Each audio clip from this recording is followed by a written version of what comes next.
Sempre com os dois pés, é o projeto que vamos conhecer agora. Doutor David Carvalho, este nome sugestivo, de que é que estamos a falar? Como é de conhecimento geral, a diabetes tem uma elevadíssima prevalência no nosso país. Nós temos cerca de 13% da população portuguesa com diabetes, quer dizer que temos cerca de 1.300.000 diabéticos em Portugal. E, por outro lado, a diabetes associa-se, digamos, a um conjunto de complicações, nomeadamente complicações vasculares e complicações neuropáticas, isto é, perda da sensibilidade das extremidades. Quando estas duas situações se conjugam, quando o doente tem alterações da sensibilidade e tem alterações, digamos, da circulação, propicia as condições para, se não for vigiado, se o doente não se vigiar e se os seus médicos, digamos, e os seus profissionais de saúde não o vigiarem, ele terá maior probabilidade de desenvolver problemas do chamado pé diabético. E, de facto... Vamos começar por aí. Eu não iria já, iria primeiro para o projeto, mas vamos então inverter aqui e vamos então perceber, e como disse muito bem, a diabetes é considerada a pandemia do nosso século, é uma doença da nova civilização, digamos assim, dos tempos modernos, e de facto uma das consequências mais assustadoras, digamos assim, é o pé diabético. Vamos perceber então o que é o pé diabético, que pode ser é a principal causa de amputação no mundo ocidental e no nosso país também, da amputação não traumática. Ainda existe essa realidade da amputação? Sim, ainda continua a ser. Portanto, no último ano nós tivemos cerca de 1.600 amputações associadas à diabetes. Tivemos, digamos, até um aumento das amputações, felizmente não das amputações major. Nos últimos 10 anos tem havido um ligeiro decréscimo, digamos, das amputações major. Isto significa que são amputações, digamos, acima do pé e que são bastante traumatizantes. Temos um ligeiro aumento das amputações minor, portanto, amputações de pequenos fragmentos do pé ou de pequenas porções do pé. Portanto, não envolvem retirar por completo. Outro dos aspectos importantes a reter é que um elevadíssimo número de doentes diabéticos, quando são amputados os membros, acabam nos 5 anos seguintes por ter uma elevadíssima mortalidade. Portanto, isto traduz, digamos, este aspecto geral.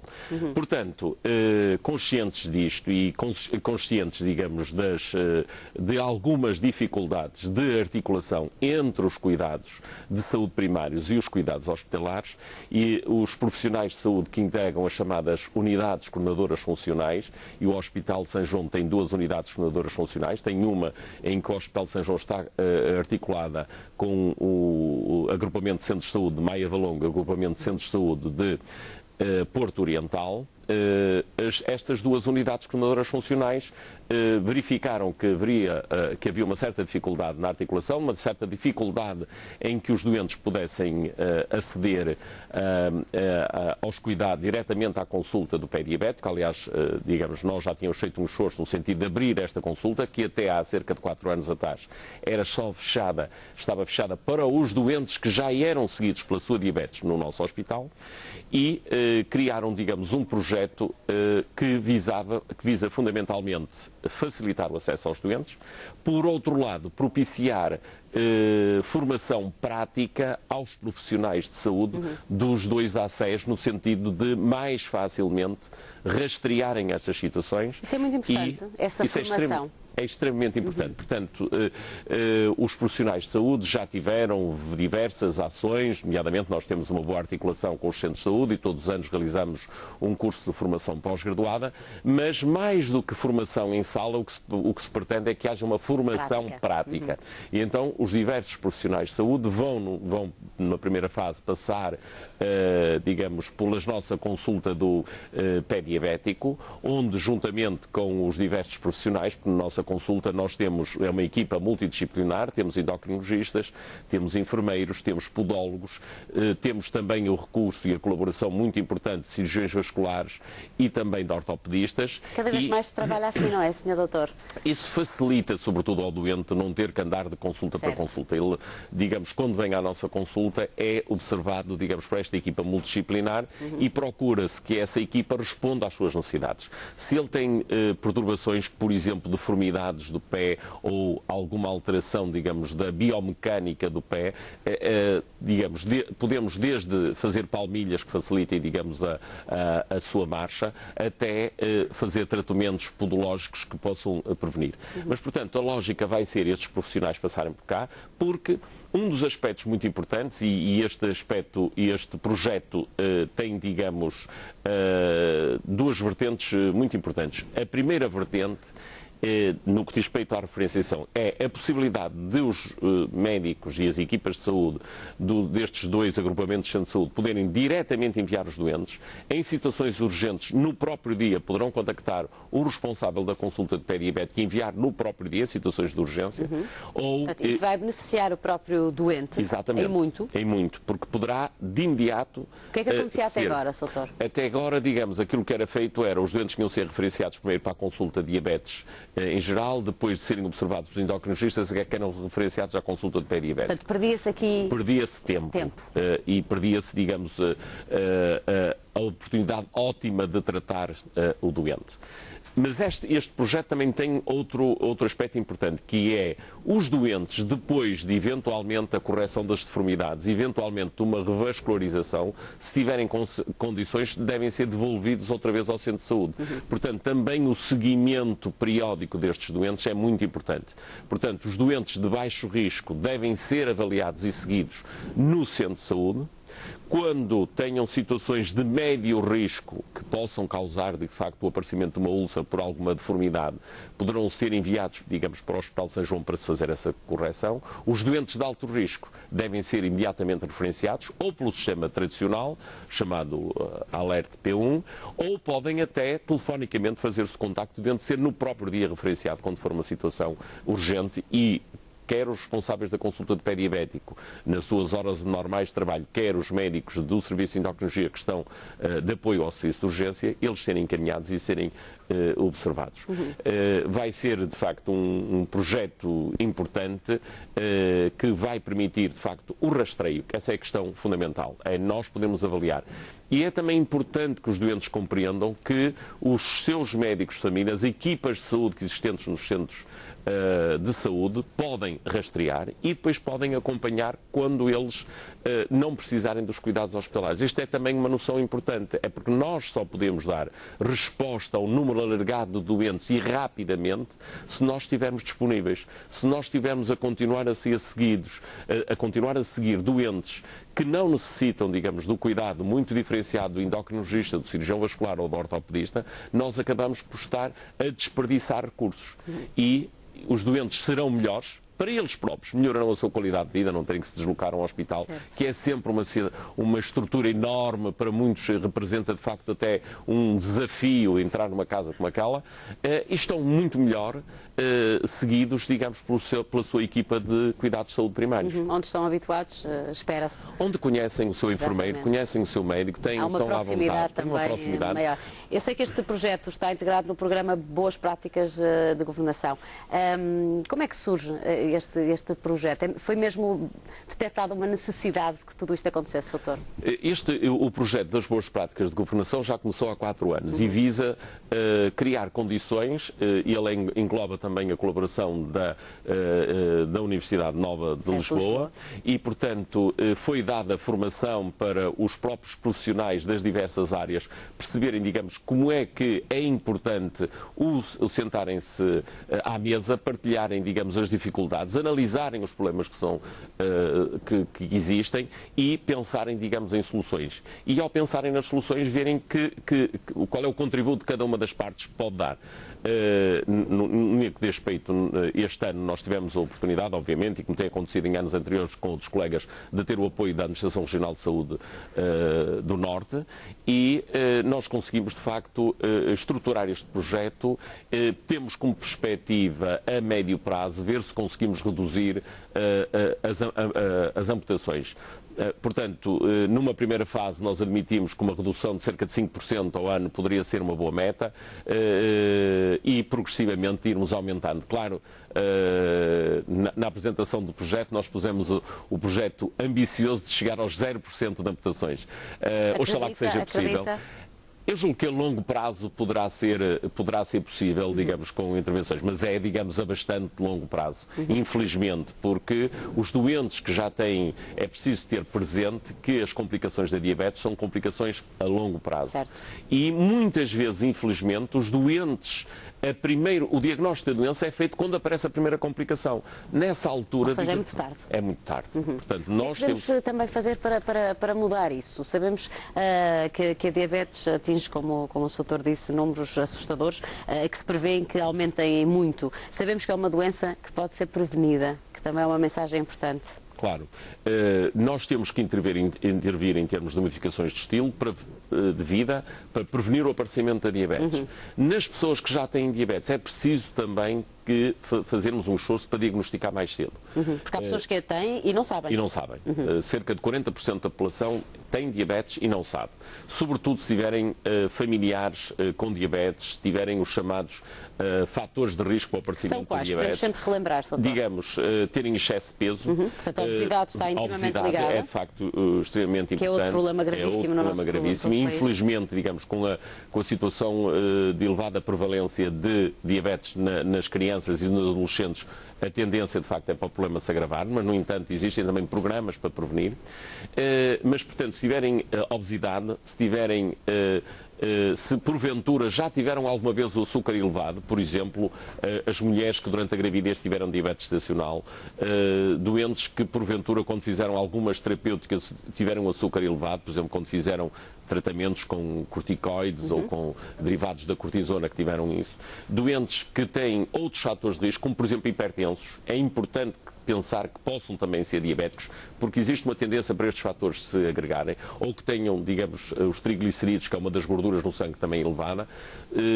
Mulheres que tiveram bebés com um peso superior a 4,5 kg, que não foi diagnosticado de diabetes gestacional, mas é também um fator de risco, e que têm uma história familiar, digamos. É muito importante isso. Se tiverem algum familiar, ao aproximar-se da década dos 30, 40 anos, é importante fazerem análises. Não só e devem apoiar, devem corresponder, digamos, aos pedidos, por exemplo, na medicina do trabalho, quando se fazem os rastreios, quer periodicamente ir ao seu médico de família, digamos, para serem vigiados. Eu creio que um dos grandes problemas é estas pessoas, portanto, na década dos 30, na década dos 40, pensam, não, eu estou cheio de saúde, nem preciso de ir ao médico. E, infelizmente, muitas vezes, só vão ao médico quando aparece a primeira complicação. Isto que esta doença tem os sintomas são, digamos, quase, são muito discretos, digamos assim. Na fase inicial da doença, de facto, são sintomas muito ligeiros. O doente pode começar a urinar um pouco mais, às vezes nota isso durante a noite, levanta-se uma ou duas vezes, mas não valoriza muito. Certo. Começa a ter um pouco mais de sede, mas também nem sequer valoriza muito. Pode às vezes ter uma pequena variação de peso, uma redução de peso, porque começa a perder açúcar na urina quando ele começa a elevar-se. Pode às vezes ter queimbras, pode às vezes ter infecções genitais, no caso das senhoras, vulvovaginites, portanto corrimento, às vezes nos homens também inflamação, digamos, peniana, que muitas vezes não é valorizada, ou quem pensa que é alguma alteração, digamos, até porque algumas desaparecem num tempo relativamente curto, e portanto é muito importante estarem atentos e irem ao médico e o médico seguramente saberá qual é a melhor medida, em vez de eu estar aqui a dizer o que é que eles devem fazer. O médico seguramente será a sua equipa de saúde seguramente que saberá o que é que deve fazer e seguramente que lhe irá permitir o diagnóstico. E isso irá permitir evitar o aparecimento das complicações. Precisamente, porque a diabetes, se for diagnosticada atempadamente, sabemos que hoje em dia qualquer diabético pode ter uma vida perfeitamente normal. Exatamente, digamos, eles conseguem estar bem controlados, aliviar os sintomas completamente e, sobretudo, se mantiverem um bom controle, evitar o aparecimento das complicações. Portanto, estas complicações aparecem muito devido aos diagnósticos tardios, podemos assumir assim? Sim, um pouco em relação aos diagnósticos tardios e um pouco também a não serem controlados. Ou seja, saberem que têm diabetes e não conseguirem controlar a sua doença. Por que isso acontece, doutor? O problema é relativamente complexo. Há, de facto, doentes que necessitam de uma escalada terapêutica, começam por tomar um comprimido, outros têm que tomar 2, outros têm que tomar 3, e outros, por vezes, inclusive, têm que tomar insulina. E não devem pensar que tomar insulina é um castigo. É uma medida terapêutica como outra qualquer, só que têm é que estar bem controlados e seguir os conselhos da sua equipa de saúde, quer os conselhos em termos de modificação do estilo de vida, procurar fazer um pouco pouco mais de exercício físico, ter cuidado com a alimentação e depois o rastreio das complicações. Rastrear não só a retinopatia diabética, mas também rastrear o problema do pé. E o rastreio do pé é muito simples, é verificar se ele tem alterações da sensibilidade, verificar se tem alterações, digamos, da circulação e, portanto, propor medidas terapêuticas que sejam importantes. O que é que de facto causa o pé diabético, Dr.? Portanto, o pé diabético, digamos, o risco de ulcerações, porque, em geral, as amputações são precedidas do aparecimento de úlceras, de feridas. As feridas resultam, muitas vezes, da alteração da sensibilidade. O doente não sente, deixa de sentir. Às vezes anda com... Mesmo quente controlado? Se ao fim de muitos anos de evolução da doença, e em algumas pessoas mais predispostas para isso, podem ter alterações, digamos, da sensibilidade. Mas pode haver maior predisposição? Há pessoas, nós sabemos que há doentes que têm maior predisposição para algumas das complicações. Por exemplo, sei lá, 40% dos doentes diabéticos desenvolvem doença renal. Nem todos desenvolvem. Certo. E há doentes que andam razoavelmente controlados, não andam otimamente, mas andam razoavelmente, e que desenvolvem, e há outros doentes que andam até razoavelmente mal controlados e que não desenvolvem nefropatia. No que diz respeito à lesão renal, no que diz respeito às alterações, digamos, circulatórias, há também um fator muito importante que não posso deixar de chamar e que é muito grave em termos circulatórios, que é, nos doentes diabéticos, por exemplo, o tabagismo, o fumar. O fumo agrava largamente, digamos, as alterações circulatórias e pode contribuir, de facto, de uma maneira muito marcada também para as alterações da circulação. E, nesse caso, quando o doente diabético tem uma ferida, tem dificuldade em cicatrizar porque tem uma alteração circulatória, não chega sangue àquela úlcera. Portanto, o tabaco, mais uma vez, é sempre aqui chamado neste programa, extremamente porque de facto é um fator de risco para inúmeras complicações e aqui também se verifica a mesma coisa. Sim, é de facto também um fator extremamente importante para o aparecimento, deste caso, das alterações vasculares. Estava há pouco a dizer-nos que o diagnóstico do pé diabético é relativamente simples. Como é que se faz, doutor? O diagnóstico das alterações, digamos, do pé diabético é feito fundamentalmente com o exame clínico. Os profissionais de saúde, portanto, palpando os pulsos, nós temos duas artérias fundamentais, a artéria tibial posterior e a artéria pediosa.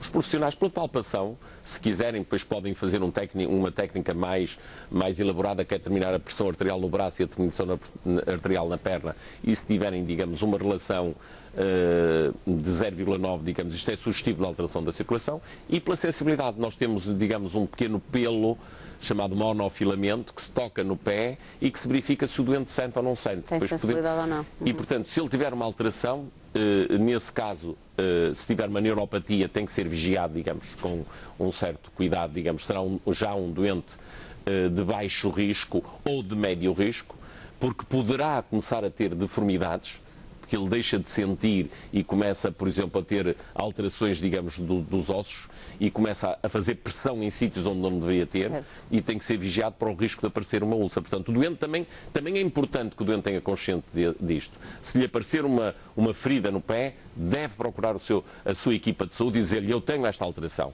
E eles saberão avaliar e saberão referenciar rapidamente para o hospital, onde técnicos eventualmente mais diferenciados, neste aspecto concreto, vascular, ou ortopedista, ou endocrinologista, poderão avaliar e propor-lhe as medidas terapêuticas. Mas não devem deixar de também se vigiar. E este é também um dos problemas que se associa, porque, por exemplo, um doente diabético tem alterações da circulação, pode não ser capaz de ver a planta do pé e ver que tem lá uma ferida. E como também não tem sensibilidade, não a sente. Certo. Nós até aconselhamos os nossos doentes, por exemplo, a porem um espelho no chão para verem a planta do pé. Senão pode passar despercebida. Portanto, ou pedir a ajuda de um familiar, vê-me meus pés, portanto, periodicamente ver isso, e podemos, de facto, atuar mais cedo. Porque também é uma questão de prevenção e de atuação mais precoce.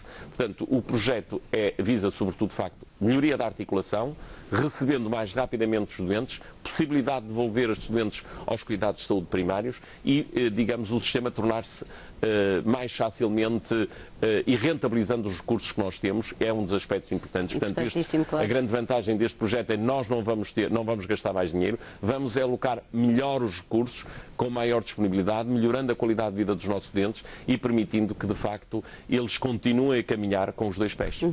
Isso podemos terminar aqui o programa, que terminou em beleza. Mas vou-lhe perguntar, obviamente, concretamente, nos casos em que ainda é necessária a amputação, que impacto é que isto tem na vida de uma pessoa, Soutor? Digamos, o esforço que se tem feito nos últimos anos tem sido no sentido de fazer pequenas amputações. Isto é preferível, por exemplo, tirar um dedo do que cortar o pé. Claro. É preferível cortar, digamos, eventualmente o pé do que cortar pelo tornozelo ou cortar pelo joelho. Eu estou a dizer estas palavras também para as pessoas um bocado duras de cortar, mas na realidade é muito importante as pessoas perceberem. E de facto, um doente que tem uma amputação grande vai necessitar de uma prótese e isso vai limitar grandemente por exemplo, a sua mobilidade.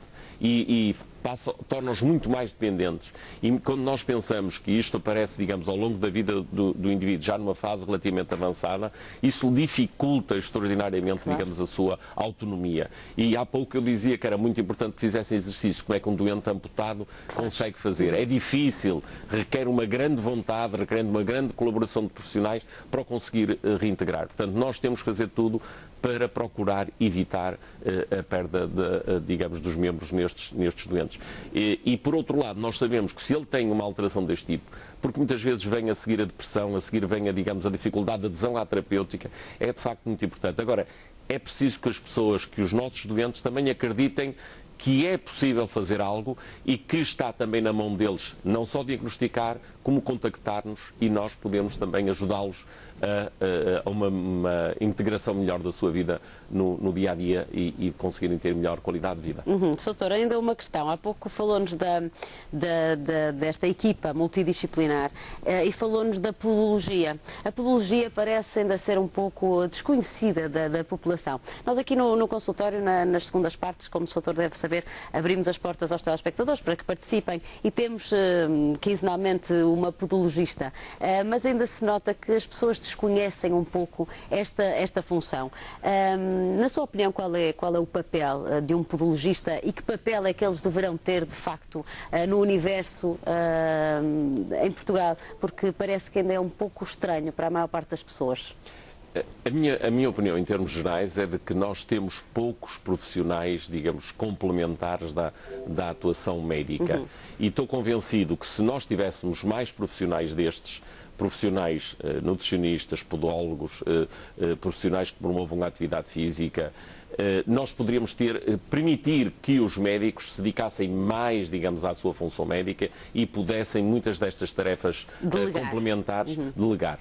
Eu acho que o podólogo tem um aspecto, tem um papel extremamente importante em termos de rastreio, em termos de de pequenos tratamentos que às vezes são extremamente importantes, porque o doente às vezes tem uma calosidade, o doente às vezes tem uma pequena deformidade que pode ser facilmente curada, que alivia as dores. Por exemplo, um doente começa a ter uma dor no pé, resultado às vezes do sapato que não é o mais adequado, e deixa de fazer exercício porque lhe dói. Se tiver um profissional que o auxilie, que verifique e que possa completar, poderá perfeitamente permitir evitar que ele tenha uma lesão, que apareça a tal úlcera, que apareça a tal ferida e evitar, digamos, mais tarde uma amputação. Portanto, é um papel extraordinariamente importante. Existe alguma dificuldade digamos, da integração de alguns destes profissionais nos cuidados, quer nos cuidados de saúde primários. Nós, felizmente, no nosso hospital temos um podologista que nos auxilia bastante, não só no rastreio de muitos destes doentes, como também no tratamento de algumas destes aspectos. Temos também e duas enfermeiras, digamos, que fazem parte desta equipa, que nos auxiliam de uma maneira extremamente importante. Muito bem, Soutor, foi um gosto recebê-lo aqui no nosso programa. Vamos então tentar que todos os diabéticos continuem a caminhar com os dois pés. Muito obrigada pela sua presença aqui.